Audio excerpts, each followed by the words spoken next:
dedicated to each and every one of you who appreciate a great glass of wine. You know what I mean? It's Monday. Let's raise a glass to the beginning of another week. It's time to unscrew, uncork, or saber a bottle. And let's begin exploring the wine glass. Today, we're heading to one of the most fascinating and picturesque corners of the wine world, Alto Adige. Nestled in the northernmost province of Italy and flanked by the dramatic Dolomites, this region is a true meeting place of contrast. Italian charm with Austrian roots, loamy soils supported by both classic and lesser-known varieties, and a DOC that's currently 65% white wine, despite a much different past. I recently had the pleasure of attending a webinar with Susannah and Mathias Messner of Cantina, Bolzen. And let me tell you, Alto Adige is more than just breathtaking views. We'll explore what makes this region so unique, from its multi-lingual culture to its high-altitude vineyards. And of course, we'll chat about some standout wines. Think Kerner, Riesling, Sauvignon Blanc, and a beautifully crisp Pinot Blanc. So pour yourself a glass, let's head to the crossroads of cultures, climates, and some seriously impressive winemaking. Plancha! Hey everybody, I'm Lori Budd, a UC Davis winemaking program, Spanish wine scholar, sommelier service, Champagne and Côte d'Aron specialist, and a WSET Level 2 graduate. You can find Exploring the Wine Glass on all the socials, as well as your favorite podcast catchers. If you haven't subscribed yet, now's the perfect time to swipe, subscribe, rate, and review. Stay in the know about all things wine by visiting my website, exploringthewineglass.com. I promise I'll never tell you what to drink, but I'll always share what's in my glass. You are so special, even in the... So, welcome to this webinar. Today we will talk about Alpine whites from Alto Adige. In the history, in the last 40-50 years, those whites became quite famous. Although in the history of Alto Adige wine, not always we produce that much white wine in our region. But let's get started where we are. We are up north in Italy. So you see the A for Italy, you see Switzerland, you see Germany, Austria. So we are the most northern province of Italy, right at the Austrian corner, at the Austrian borders. And we were part of Austria before the First World War. And with the contract with the Agreement of Paris in 1990, we became part of Italy. And since then, a lot of Italians moved to Alto Adige, and we have everything bilingual. Actually, we have it bilingual after in the 50s and in the 60s. It really started. Now we have an autonomy, so we have our own government, and everything is German, Italian. Like all the schools, all the traffic signs, everything is bilingual, and this is very specific for us and makes us really, I think, a unique province, because it's not only from the language a country of contrasts, but also from the cultures. You have on one side an Alpine culture, a more, let's say, Austrian Swiss culture, and on the other side you have the Italian culture, a more southern oriented culture. So this Alpine and Mediterranean culture combination makes really very nice contrast. So you can, for example, Germans love to come here for the holiday because they can order a pizza in German. They can have spaghetti and drink German Riesling. So it's everything bilingual and really a contrast. And you also see on this picture at the back, you see the Dolomites, UNESCO World Heritage, pretty famous. And you see it's snowy, but still in front you have a vineyard. It's one of our vineyards. We are around 600 meters of altitude, and you see this contrast: the snow at the back and the vineyards in front. Here again, some facts about Alto Adige. We already now enter into the wine in Alto Adige. We have 5,800 hectares in Alto Adige, which is less than 1% of the cultivated area in Italy. So the only really thing we can do well in Alto Adige is quality. We will never be able to compete in quantity with other regions of Italy. So that's in the 70s a lot of producers understood that, and now we really have a challenge: who is producing the better wines and can sell better. So it's not really about selling more. We have 4,800 wine growers, so a little bit more than a hectare per wine grower. Really small size of the wine growers. Everything is done by hand, especially during harvest. Everything is hand picked. The elevations go from 200 meters above sea level to 1,000 meters, so pretty wide range of altitudes, and that's also the reason why we have 20 different varieties. Obviously, on 200 meters, you have to cultivate red varieties, and when you go up the hill, you cultivate white wines. Nowadays, in the vintage 23, we had 65% white wine and 35% red wine. But that, and one last thing about Alto Adige, we are really proud about our province. 98% of the production is DOC, so under the strict rules of the Denominazione di Origine Controllata. And here, an overview where we have vineyards in Alto Adige. So Bolzano is right in the middle. It's the capital with 100,000 inhabitants. And then you have on the right part, you have the Valle Zarco, which is especially known for the Kerner and the Riesling and Sylvaner. Some of them we will taste later on. On the left side, we have the Val Venosta, and in the middle, starting from Merano, it's the Val d'Adige, which goes further south. It passes by Bolzano and goes further south to Salorno. Alto Adige is the southern balcony of the Alps. We have 300 sunny days here, so it's a pretty good area also for holidays, skiing in winter, hiking in summer, and it's a good area for cultivating apples and grapes. But one thing about, before we go into the wines, about the history of Alto Adige. Nowadays, a lot of people think, yeah, Alto Adige, white wine, obviously. They always had white wine there. But that's not the case. Actually, historically, we are more a red wine region. Especially in the 70s, we had around 70% of Schiava. Nowadays, we have 9% of Schiava. So Schiava was reduced a lot, and there was planted a lot of white wine. Like all producers did a huge research work. There we have an Institute of Agriculture on which site you can plant which variety, and not only which variety, but also which clone of the variety. So over the last 40 years, really a lot of work was done in the vineyard, and nowadays really on each site you have really the best variety.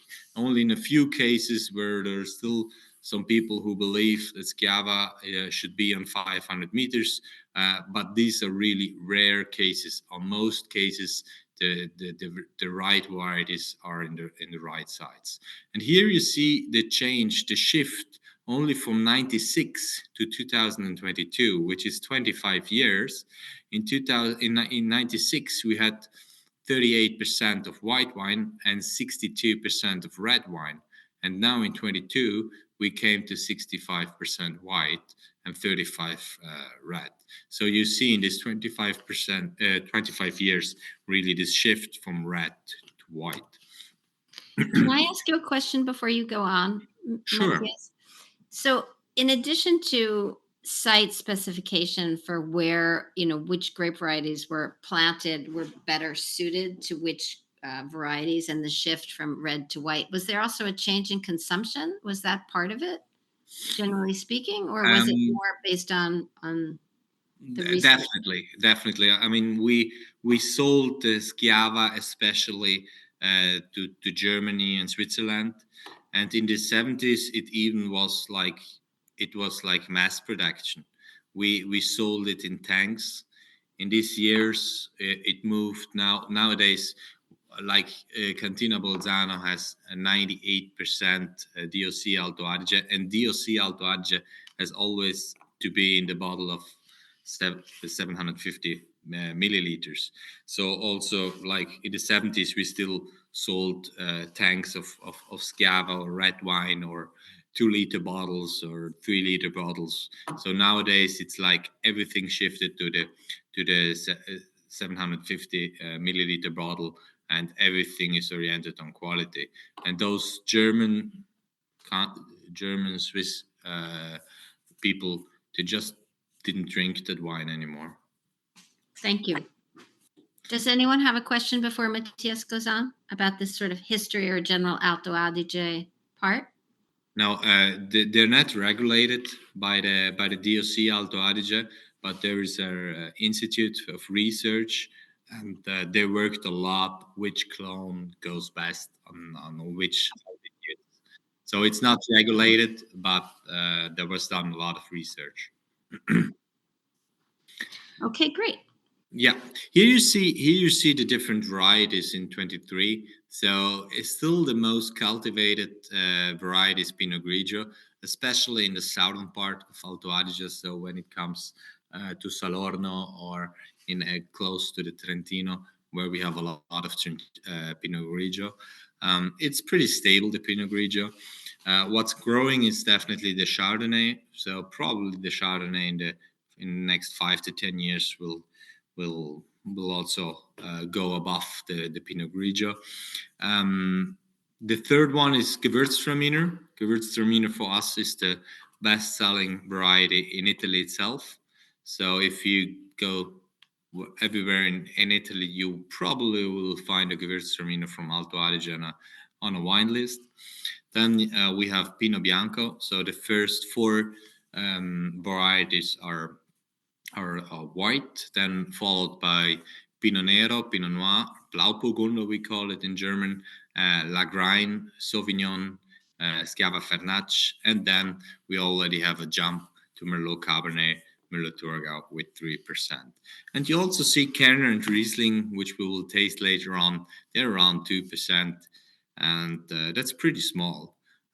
Because if you talk now also other regions in Italy, there are few producers, Italian producers, which produce Riesling or Kerner in Italy, but only very few. And definitely Alto Adige is the biggest one, but still it's pretty small, even here. Let's talk about Cantina Bolzano. We were founded in 1908. Actually, we were not founded in 1908, but Cantina Gries was founded in 1908. Gries is one district of Bolzano, where 30 growers said we're not happy with the prices we get paid for the grapes, and we do the vinification of our grapes on our own. And it happened in Gries, but also in other areas of Alto Adige. So that's pretty much the area where most of the cooperatives in Alto Adige were founded. And in 1930, on the other side of the city of Bolzano in Santa Maddalena, another cooperative with 18 growers was formed. And for 70 years, those two cooperatives existed both in Bolzano. And they had difficulties in the 70s, 80s, as I said, especially with the market. The consumer changed. There was a complete shift from quantity to quality. And in 2001, those two cooperatives said, well, we were both in the city of Bolzano, let's merge.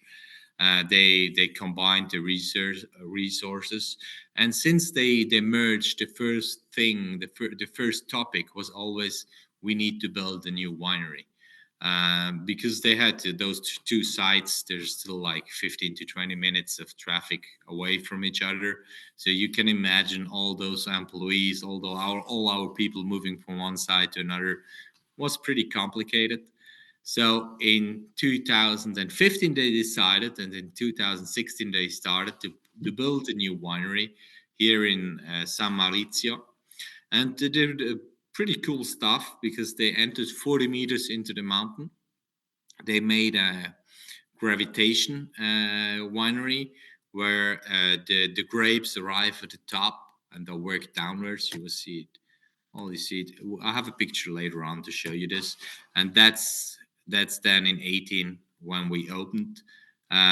It's kind of a landmark for Alto Adige wine.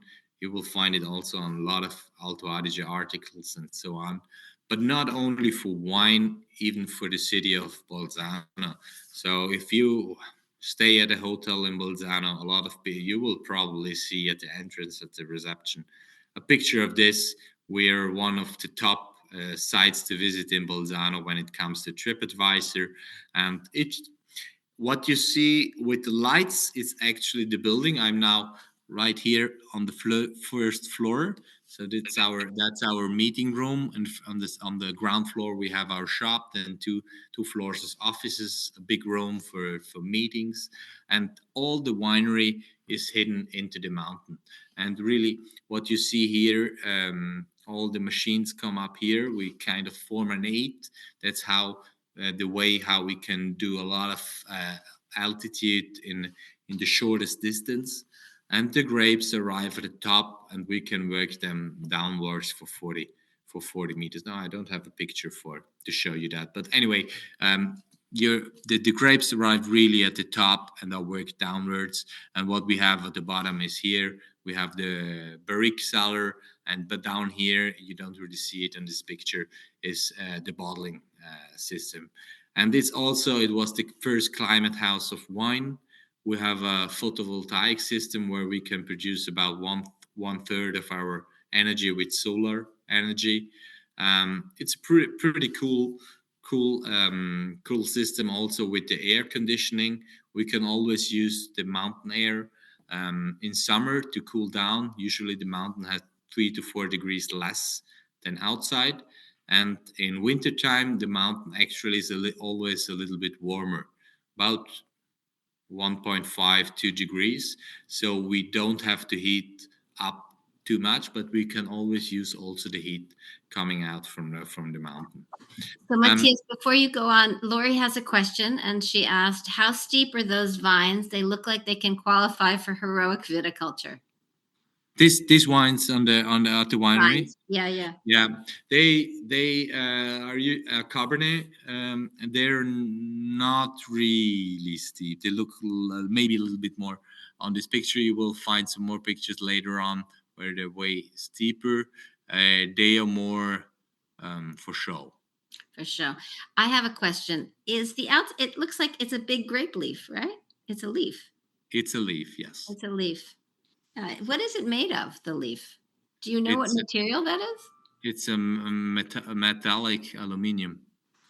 So it's so amazing. And what you don't, from the outside, you don't see inside, but from the inside, you always see outside. So, yeah, it's pretty cool. Thank you. You're welcome. Here are some facts.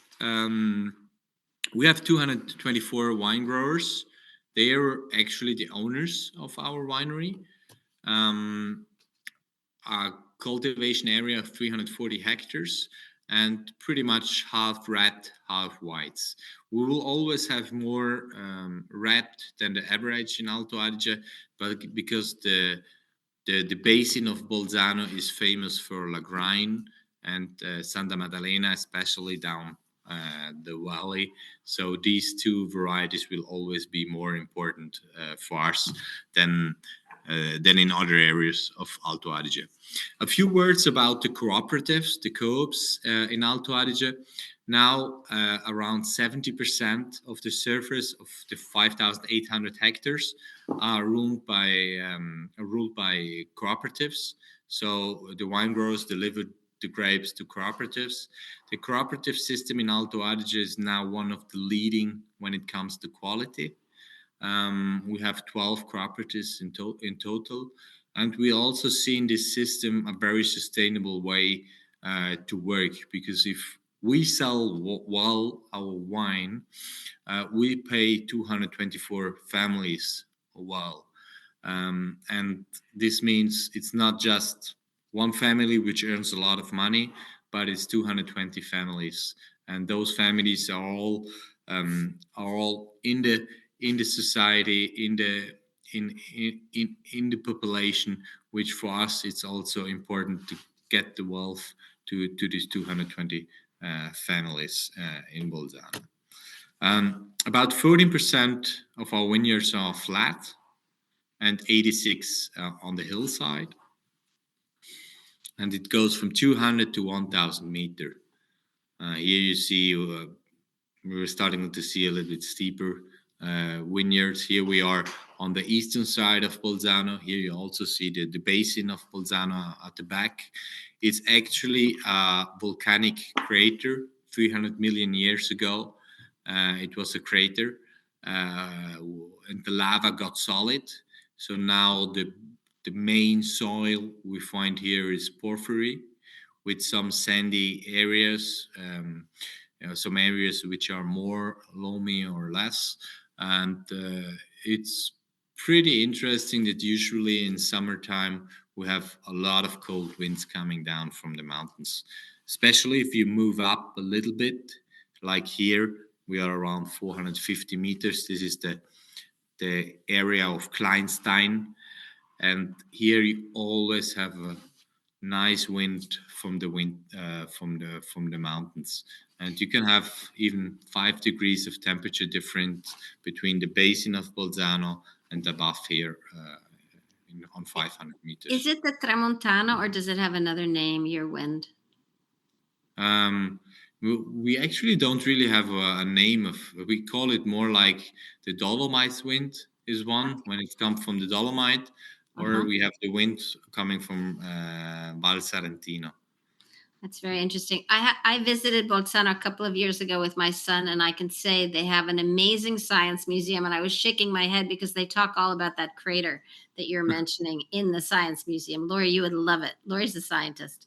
And in addition to, they have Otzi, who's an iceman that they took from the hills. And that's why I went with my son. Really, Bolzano, in addition to visiting Cantina di Bolzano, is a very exciting city to visit. Yeah, actually is the oldest mummy in the world they found. Yeah, Otzi's amazing. That's why we went. My son read about him in a book in his school, and all of a sudden there I was in Bolzano visiting Otzi. But they have this amazing science museum that talks about the crater, and I don't remember the name of the crater, but it's very, very interesting. So, yeah, when it comes to us, I said it already earlier. So we were the first climate house of wine. So here you see this photovoltaic system. And here some of our growers, the farmers, some of our faces, you really see that there are families. There are also all kind of peoples, young one, old one, woman, man. And they also have different approaches. So for our winemaker is always the goal to put them together, and they have to follow the strict rules of the winemaker and the cantina. So they basically have to deliver all the grapes to us, so they can't keep like the best grapes for themselves. And if they don't follow our quality rules, they get paid less. So our winemaker is a pretty important person for them. And that's the winemaker, Stefan Filippi. He's 36 years now winemaker, first of Cantina Santa Maddalena, and now over 24 years of Cantina Bolzano. His father was already the winemaker of Cantina Santa Maddalena, and his daughter is also in the business, not here at our cantina, but in another cantina. And one of his phrases was, making good wines is a craft, making great wines is an art. He's also in the board of the Asso Enology, so the Italian winemaker, was for many years vice president of them. So he's pretty experienced in doing wine. These are some of our labels, but not the ones we will taste today. And yeah, let's get started. We start with just 1 second before we get started. I just want to make sure if anybody has any questions before we dive into the wine. I've got sorry. a question. With all the member wine growers, who decides when to pick what to pick the grapes? Do they have to go by certain specifications that the cooperative sets out? Does the winemaker come out and visit each site to say, or vineyard manager, whatever, are these ripe enough? Is the acid high, too high, too low, sugars, all that? So already in the weeks before harvest, they have to bring us different grapes, and we do analysis in the winery. And then we have two people who are doing nothing else during harvest than going around, seeing what's going on in the vineyard. And then the decision takes always the winemaker. And he says, today I want to harvest Lagrein, today I want to harvest Kerner. And the wine grower then has to deliver till 7 o'clock in the evening the wine. If he delivers after 7, for example, the winemaker can make him wait, can say, come tomorrow again. He usually doesn't do it, but he will definitely get less money. So they come here by 7, and we always work these grapes within the day. And but at the end, the decisions in a cooperative has to take one, and that's the winemaker, who obviously talks to his team. But at the end, he has to take the decision. Thank you. You're welcome. I have just one more question. Does anybody else have a question before I ask my questions? Yes, Lori, I'm sorry. It should be delivered soon. Lori's in California, so the time didn't work out perfectly. But so I think each wine grower has about 1 hectare. Is that right? Is that the average per grower? A little bit more than a hectare. So in the basin of Bolzen, most growers have apples and grapes. So the main income is from agriculture. And we have about in average, they have 1.5 hectares of grapes and another 2 to 3 hectares of apples. The biggest grower has 5 hectares and the smallest one, 200 meters. Thank you. Anybody else have a question? Okay, well then let's start talking about the wine. Mm-hmm. So the first wine we will taste is a Kerner. And Kerner is actually a cross between Schiava, Trollinger, and Riesling. It was named after a poet from Germany, Justinus Kerner. It's also a variety which you will find a lot in Germany and Austria. You probably know it from there. And why this crossing Schiava and Riesling? On one side, Schiava is pretty easy in the vineyard, really constant when it comes to quantity. So usually it produces a lot of quantity. And they like the Riesling grape, but they said quantity is not always that what we wanted, and that's why they made this crossing. They liked the quality from the Riesling, but I said we want the quantity from the Schiava. They made a crossing, and it's a grape variety which came out, which is not well known yet, but still I think it shows really well what's possible, and a lot of consumer love Kerner right now. We also have a trend of Kerner in Italy at the moment. It grows around 550 to 800 meters, so it needs it cold during night. During day it can get really warm in these spots, but during night you always have these cold winds and it cools down. And it needs altitude. It's a frost-resistant grape variety, so it also has this from the Schiava. It's not pretty complex in the vineyard, and we have it in Alto Adige, especially in Valle Isarco and Valle Venosta, so on the sides. Cultivated on 129 hectares. Cantina Bolzano has about 10 hectares of Kerner. And the first wine we will taste is Punchite. I show you the sites. We are in Signato on the Renon Hill, on 760 meters. That's the Maso Punchite, so the farm Punchite. On the back here, that's Tobias Rottensteiner, the owner of this vineyard, and he shows you a grape of Kerner. And it's something we put only in stainless steel. So fermentation in stainless steel, maturation in stainless steel, and Punchite usually goes on the market between February and March. So the Punchite 24, what you have here, it started at the winery in February. It should have been in New York around mid-end March. And I find it, Kerner for me is always something in between Pinot Bianco and a Gewürztraminer. On one side, you have this freshness, this minerality, which makes it very pleasant to drink.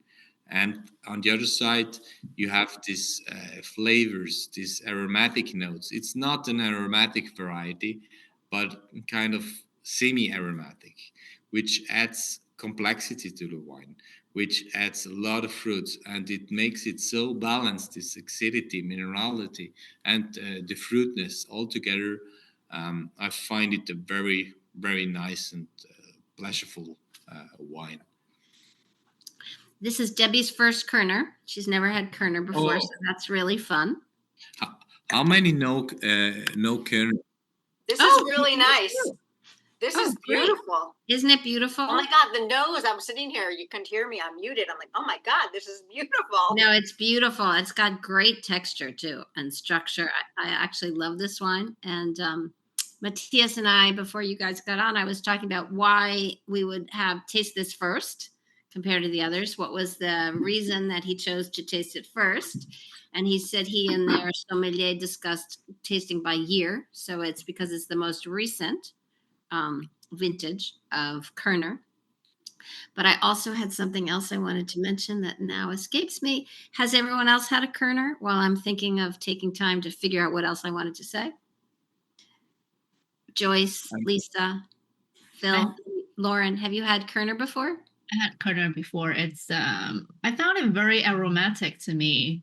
The floral notes and also a lot of like stone fruit, a little bit pineapple notes. It's so beautiful, and the acidity is amazing. Agreed. And Phil, you've never had it, so yes, it's wonderful. It's a beautiful grape variety, and I remembered as I took that time what I wanted to say. So, because it's disease resistant, do you think as climate change increases, we will see more Kerner planted, Mathias? Yes, it will increase. It's increasing right now too. But you really need the altitude. And what we see now, we say 800 meters here, probably will move up to 900 meters in the next years or 10 years. Let's see.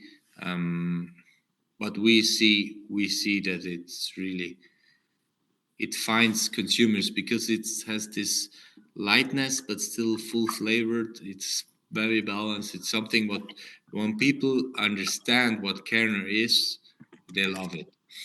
Where we see a challenge that a lot of people say, well, Kerner, is that really Italian? So whereas Pinot Grigio, everybody knows, yeah, that's Italian variety. For Kerner, you have to explain the variety. But once people taste it, they usually love it. This is a great summer wine too. It's fresh. It's got a little bit of minerality to it, and it's just really nice. And now, a word from our sponsor.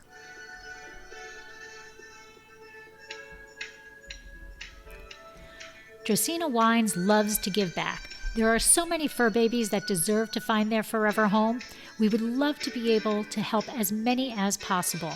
If you are part of a nonprofit organization or know of a nonprofit organization that would like to hold a fundraiser, please contact us at contact@dracaenawines.com or visit our website, dracaenawines.com, to fill out the form. How does the fundraiser work? It is super simple and costs your group absolutely nothing. Together, we will choose a month that your group will be sponsored. During the month, you promote the fundraiser just like any other event you'd hold. At the end of the month, we will donate 20% of the sales to your organization. The donations will be made in the name of each individual who purchased the wine so that you know exactly who helped the animals. Our goal is to raise as much funds as we possibly can and to help as many animals as possible. So please help us help as many fur babies as we possibly can. So agreed. I think it's just a really beautiful wine. And so Debbie has a restaurant. What would you pair this with at your restaurant, for example, Debbie? Well, our menu's changing this week. That's what I've been doing all day. The tuna nachos. Oh, that's interesting. Gazpacho tuna nachos. I don't do tuna, but I think it would taste really nicely with it. And Joyce, you're a pairing expert. What would you pair this with?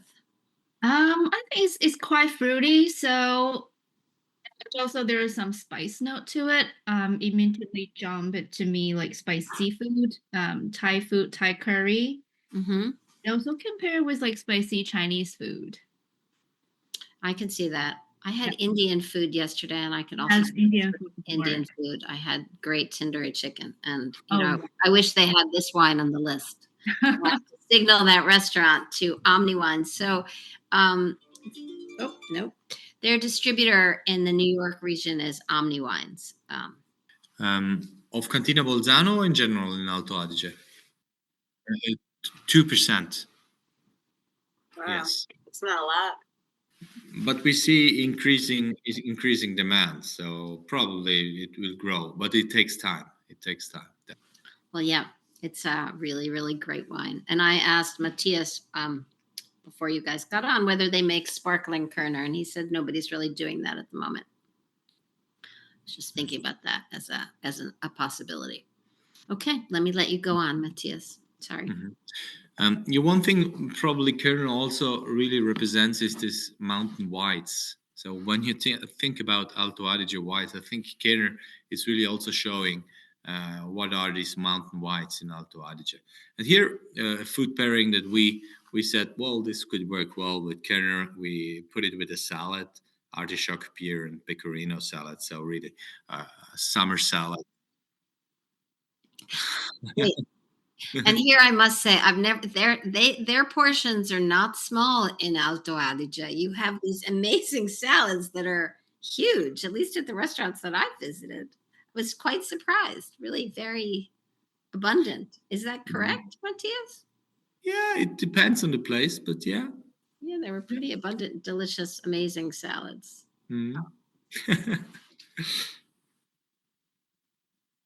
Okay. So we move on to the next one, Riesling. Riesling is a cross between Gouais Blanc and Traminer, Gewürztraminer. Compared to Kerner, it's way more sensitive, and you have way limited choice of ideal locations. Also here for Riesling, we are always in Valle Zacco, Val Venosta, so the higher altitude. We have even less Riesling than Kerner in Alto Adige, 105 hectares, and between 550 and 800 meters. Also, Riesling is growing. We have to say that Riesling is quite a famous variety, especially for Germany. Italian Riesling, there are a few in Friuli, Piemonte, but they're probably not more than 30-40 hectares in the rest of Italy outside of Alto Adige. So Riesling is something rare, especially Italian Riesling. And we find it, people know that Riesling produces exceptionally fresh and fruity wines.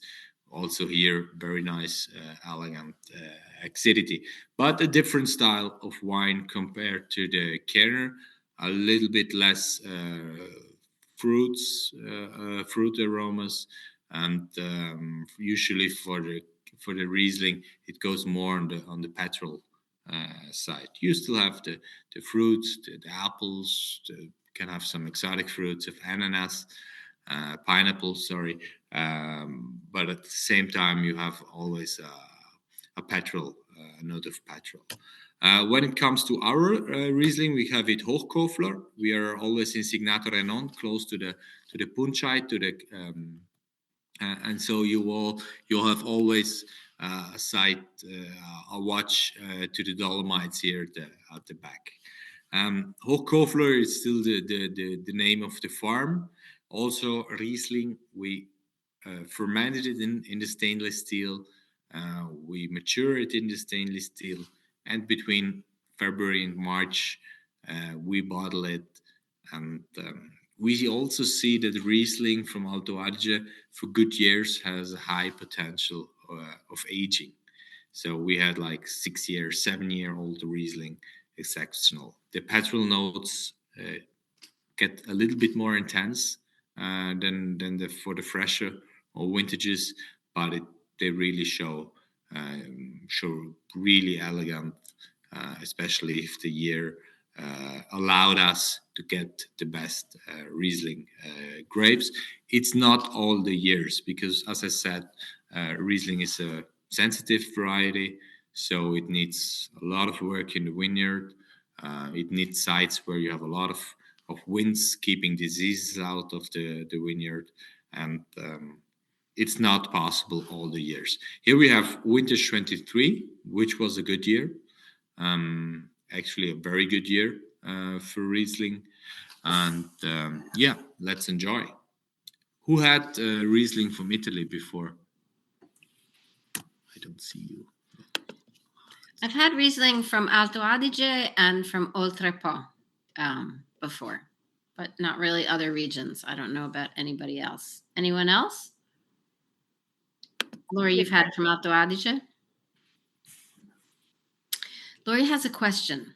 How does the blending process occur between the growers to create the final wine? Are all the growers kept separate and then blended prior to bottling, or are they combined earlier?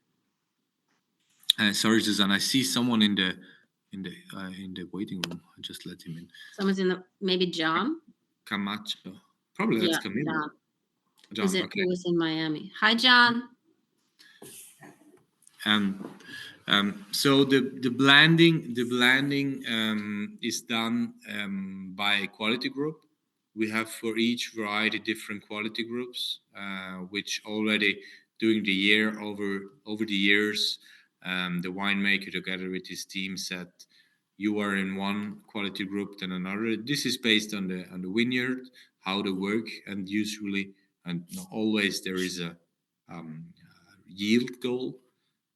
So per hectare, and they don't get paid if they deliver more of this yield. So it's really something they should respect when they deliver the grapes. And based on that, we do the blending. Obviously, the winemaker, when he gets the grapes, can always do his selections. So we have 4 different varieties which we can work at the same time. So he could also do like 4 different Riesling at the same time. That's how the winery was built. Usually he's not doing it. But yeah, it's the winemaker who does the blending based on the quality groups. So Lisa wants to know if you have any organic wines. Yes, we do.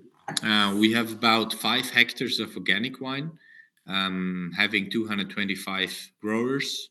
Some of them said they wanted to produce organic wine. Our organic wine is Laven. It's a blend, white wine blend. We choose to do a blend for the organic wine, which also allows us to be more flexible when it comes to quantities.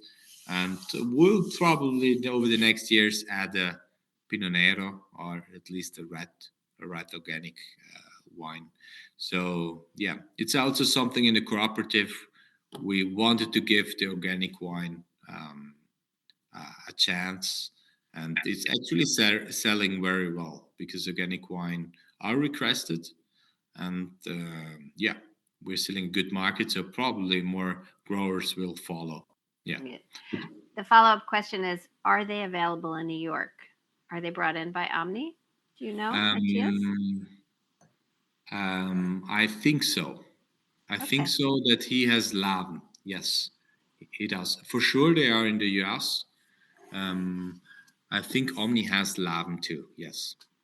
So, your presentation is gone. Everybody just sees Yes. my big Yes. face. Yeah. Yeah. Here we go. Probably want to see the presentation rather than me. Yeah, because when we have questions, I also like to see you. So, Okay, I get yeah. it. Well, I always like to see you too. I just met Matthias actually at Vinitaly, which was very Mhm. fun. And you're very tall, which I didn't understand. I didn't think so, but you're very, very tall. I was like, oh wow, everybody's so tall here in Alto Adige. You never know on Zoom. Okay, so what fish goes best with Riesling from Phil? Is there a fish that people eat in Alto Adige or that you would suggest with this particular Riesling, Matthias? Yes, we suggested a salmon and garden tartare with basil yogurt dressing, something which now also for this time of the year, a little bit of lime on it, a lot of fresh dish, and yeah, we would definitely add some fish with it. Anybody else have a pairing thought with this Riesling? Phil, any Louisiana pair? Phil's from New Orleans, actually. Any Louisiana pairing with this? I'm there. Just wondering if you thought that. Oh, scallops. Understood. Gotcha. Yeah, that's not Louisiana, but I think that goes No, great scallops. Yeah. All this conversation is making me hungry. All right. Shall we continue? Yes. Great. I find the Riesling also a really nice texture. When I had now a second or third sip, I really find a nice texture on it. Yeah. The third one is Sauvignon Blanc. It was first planted in Alto Adige in the 19th century. Usually the medium elevations are up to 600 meters. So above 600 meters, we usually don't have any Sauvignon plants. But also here, more oriented on western or eastern locations. We have 500 hectares of Sauvignon here. And kind of Alto Adige created its own Sauvignon style. Over the last years, we also have some Sauvignon Reserva, which go to the big oak barrel. The style of Alto Adige Sauvignon, it goes on one side. We have this explosion of fruits, but you still have these greeny notes and elegance. So it's something quite balanced, yeah. Usually you have this elderflower aromas in the Sauvignon from Alto Adige. When it comes to our Sauvignon we have here, it's from the Mock vineyard. And before I talk about the wine, I would like to tell you a little bit story about Mock, which is Karl Platter, which it's the owner of the Mock farm, and he was the first one in '88 to plant white wine in that area. His field was completely Schiava, 100% Schiava, but he never reached the quantities of Schiava like the growers in the valley. So he said, I get paid less, although I have more work. You see the steep vineyard here, and so you can imagine it's a lot of work to do there. And he said, well, I have to change something. And the consultant said, well, try to plant Sauvignon. And a lot of people said, well, you're crazy to plant Sauvignon there, because at the winery we didn't even have a press. We made 100% red wine at the time. So it really started with Mock, the white wine production. He was the first one in '92 to get his name on the wine, and it's now one of the most best-selling white wines of Cantina Bolzen. Here, this one is 80% in stainless steel, and about 20% we put in the big oak barrel. So fermentation also in the big oak barrel, maturation in the big oak barrel. We blend it around February of the year, and usually for Vinitaly we bottle it. So beginning of April we put it in the bottle. Lori wanted to know why it just says Sauvignon as opposed to Sauvignon Blanc. Is that a choice? Is there a reason behind that? It's like most producers do in Alto Adige. I'm pretty sure that you are not allowed to put Sauvignon Blanc on the label for the Alto Adige DOC. Okay, I didn't know that. But I actually don't know a reason, because they're not different varieties. There's not like right. Understood. I actually hadn't even noticed until Lori brought that up. What a beautiful wine. Has anyone ever had a Sauvignon from Alto Adige before? So in nose, really, you have this elderflower, which is typical for Sauvignon, and especially for Sauvignons from Alto Adige. Well, a lot of times Sauvignon Blanc is stainless steel.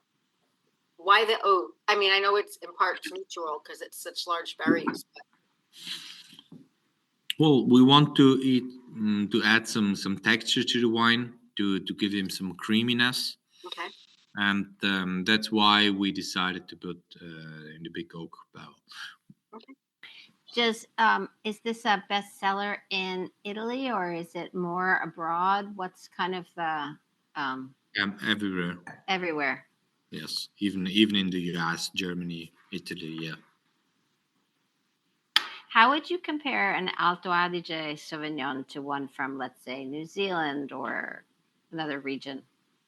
Like, if I were blind tasting this, what would I pick out? The elderflower? Yes, definitely. But I find Sauvignon one of the hardest varieties to taste, and also to compare, because it's not easy to compare Sauvignon from different regions. But yeah, definitely the elderflower is something what I believe for Alto Adige makes it different. Maybe also the mineral notes. The mineral notes come more from the porphyry stone with volcanic origin. So this stone of from the volcanic origin gives the Sauvignon the mineral notes. So John is asking a question. He says, "Sorry, I missed the beginning. What is the total production, John? Total production of Sauvignon or of Cantina di Bolzano?" Anyway, I'll answer your question at a separate. Yeah, well, 340 hectares in total, about 2.9 million bottles in total. And Sauvignon for us is one of the most important varieties. We were around 17-18% of Sauvignon, 17% of Sauvignon. So how many bottles of Sauvignon are there? It's like 500,000 bottles. That's what I thought. Yeah. That's so it is one of your biggest sellers, yeah? Yes. Are you the biggest cantina cooperative cantina in Alto Adige, or among them, or the biggest wineries in Alto Adige? In Bolzano, yes. For the cooperatives, we have pretty much the same size. A lot of cooperatives. There are others which are bigger in size, but we're pretty there. There are 3-4 cantinas that have our size. Yes. So, John, I'm going to put the presentation in the Google Drive, so you'll see the beginning of what we talked about. But if you have another question about production, please ask it. Unmute yourself and ask. That's fine. Okay. All right. So the food pairing for the Sauvignon Blanc, we decided to put the asparagus. We're still on the salad. I don't know why we put that many salads tonight. Probably it's spring and everybody's thinking about the summer. Probably that's the reason. Yeah. another really beautiful wine. And I'm mindful of everyone's time. I know it's almost 4 o'clock. I think we should probably move to the Pinot Bianco. Yeah. Okay. Yeah, sure. Pinot Bianco is the alpha white for Alto Adige. It occupies about 580 hectares, 10% of the total production. Also here you can move up to till 800 meters, so quite flexible. Not only in the vineyard, but also in the drinking. It's ideal wine for any occasion. Elegant notes of apple, pears, lemons, and fruity finesse. We brought the Lago, which is from the area of Misciano, around 500 meters. It's on the west side of Bolzano. What you have here, very calcareous soils, which adds minerality to the Pinot Bianco. This one also here, 80% stainless steel, 20% in the big oak barrel. The Lago is the family name of the grower in Misciano. We have here vintage 21. That's why the reason why we put it at the end. Otherwise, we would have put Pinot Bianco as one of as the first wine. And 21 has a really it lost a little bit of the acidity of the freshness, but has a nice structure now. Has the mineral notes.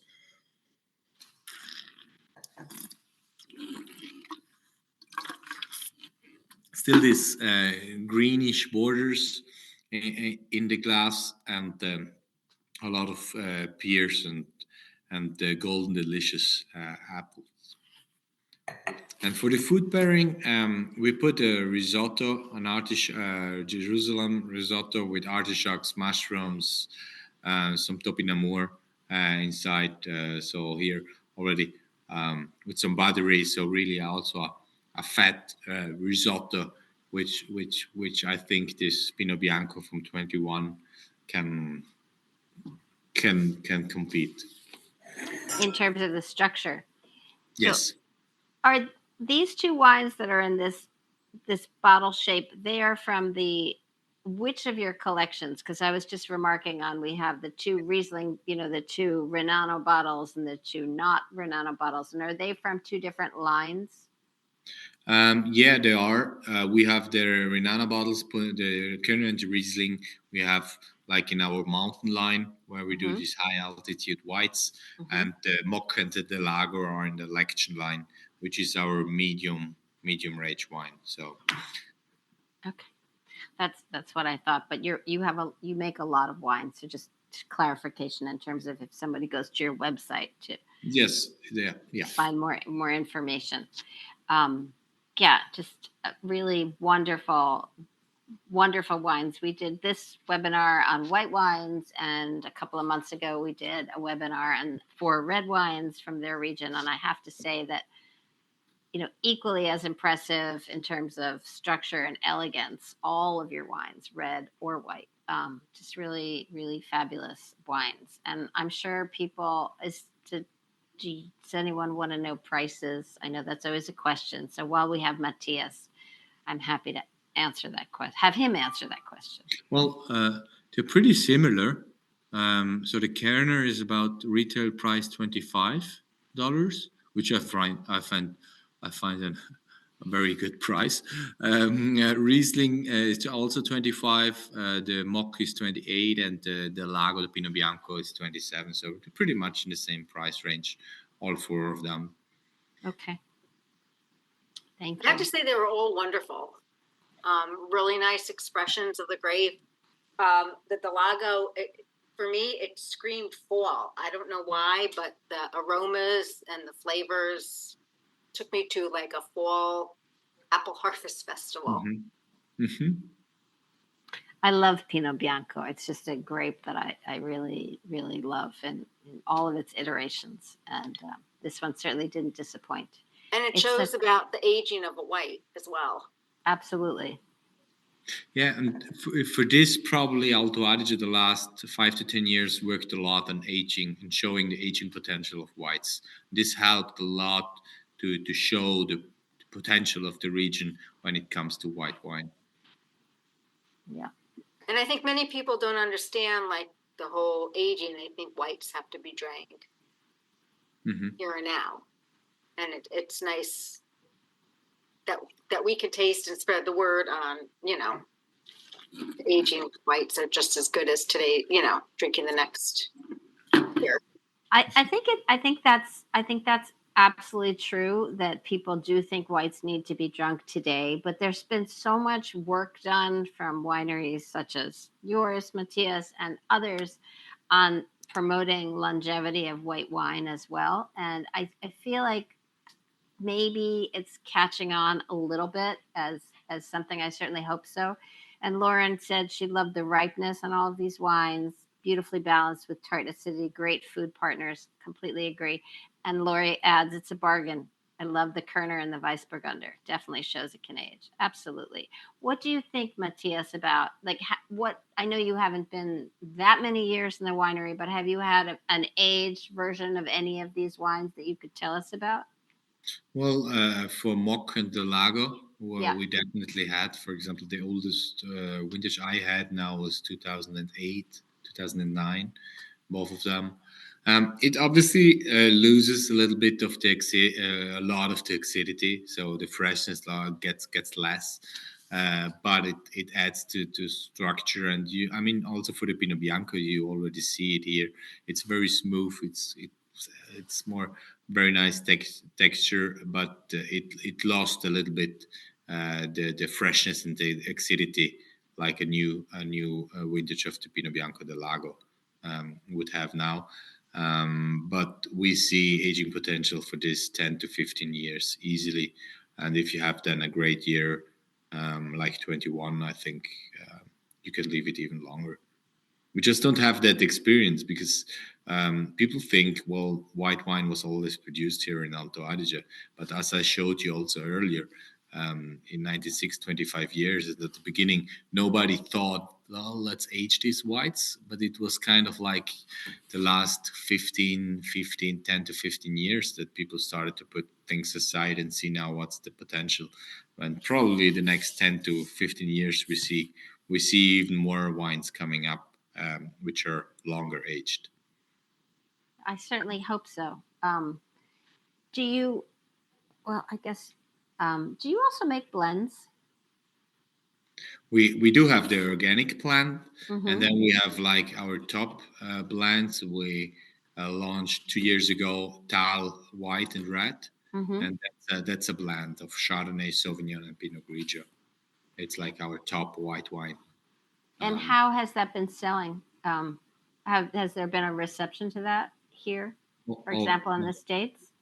Well, we sold small quantities. In total production is 1,800 bottles. Right. So we sold, I think, almost 50 bottles. What we sold to the US. They're good wines because they're different price point, but they show the potential of Alto Adige whites. Definitely. You have to try. You have to come to Bolzen to try them. I have to come back. I loved it, and my son loved Bolzen. It's a great place for kids. Really amazing. Lovely, lovely place.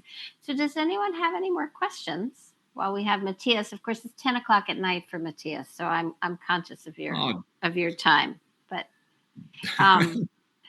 anybody have any questions? I'm looking through the chat. No. Okay. Well, thank you. Phil said the labels are classy. They are. Agreed. Well, that was great as usual. And your English is so flawless and perfect that it always makes it really easy to talk to you on these webinars. So thank you for your time, and thanks for these great wines. And thank you everybody for coming. And really Thanks fun for the invite. Oh, my pleasure. And you have lots of information in your Google Drive. If you need more information, let me know. I'll upload the presentation so that you have this as well, because I know it's hard to take notes or, do screenshots when we're chatting. Thank you. Thanks for taking the time today. Much. Yeah. Thank you all for your time. Water, go turn right in. This has been another episode of Exploring the Wine Glass. Thanks for listening.